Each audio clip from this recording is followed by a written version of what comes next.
In this morning's talk, I was going into some of the fundamental features of Zen, and today I want to concentrate on that aspect of Zen practice which is called in Chinese Mo Che Chu, or going straight ahead.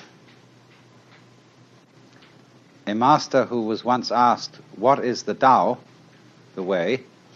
replied, "Walk on." Actually, go. As we say, go man, go. Go, go. And it is this aspect of Zen which is what is truly understood by detachment, or having a mind that isn't sticky and that isn't stopped at any point in its whole working. To be stopped at a certain point is what is called having a doubt. As when one fumbles or wobbles or hesitates about something, trying to find the right solution for the circumstances by thinking it out in a situation where there really is no time to think it out. So that when a Zen teacher asks his disciple a question, he expects an immediate answer, as it were, without thought or premeditation. They speak in Zen, they use a phrase, to have a mind of no deliberation. And they also speak of a kind of person, a man who doesn't depend on anything. That is to say, on a formula, on a theory, on a belief to govern his action.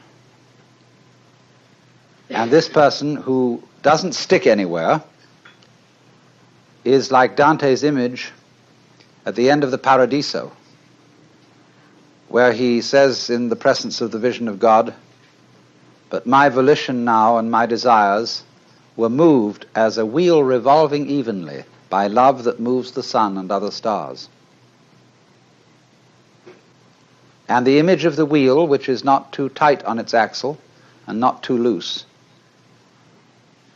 that is really with the axle, is the Zen principle of not being attached, not being sticky.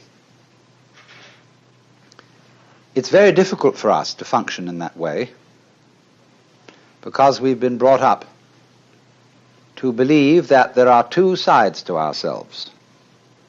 One, the animal side, and the other, the human and civilized side.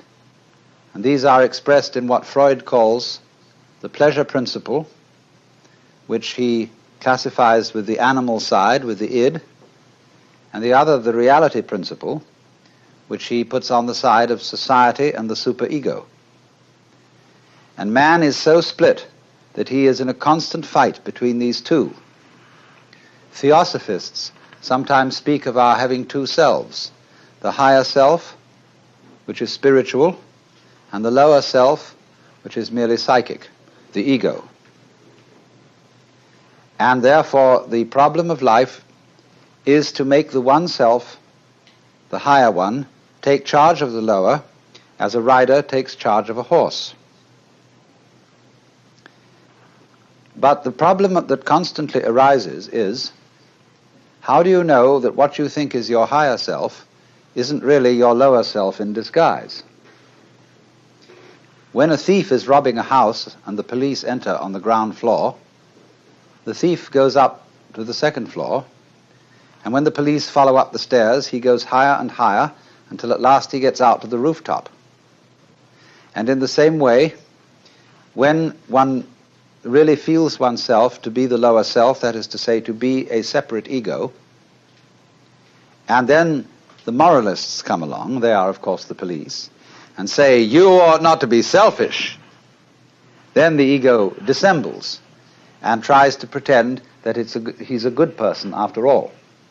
And therefore one of the ways of doing this is for the ego to say, "I believe I have a higher self."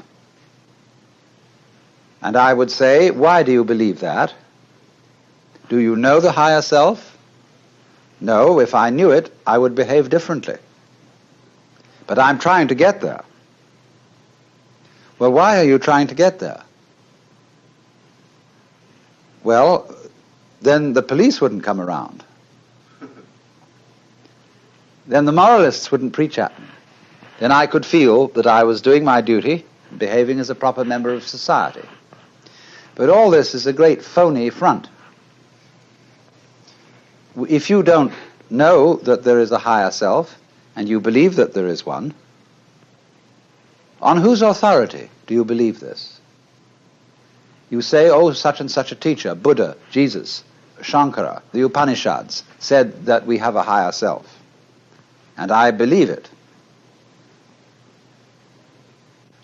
Catholics sometimes say they believe their religion because they're told to, and they have to be obedient.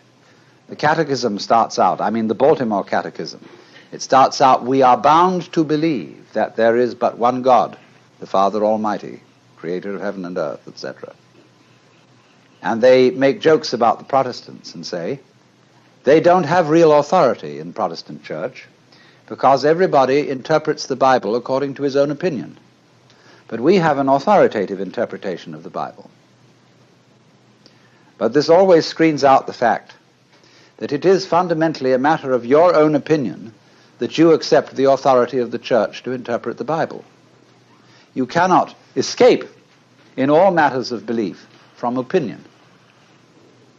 In other words, it must become clear to you that you yourself create all the authorities you accept.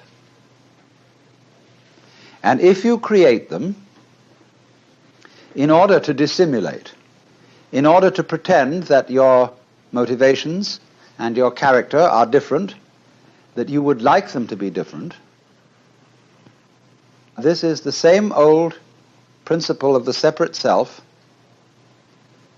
trying to improve itself so that it will live longer or survive in the spiritual world or attain the riches and the progress of enlightenment. And the whole thing is phony.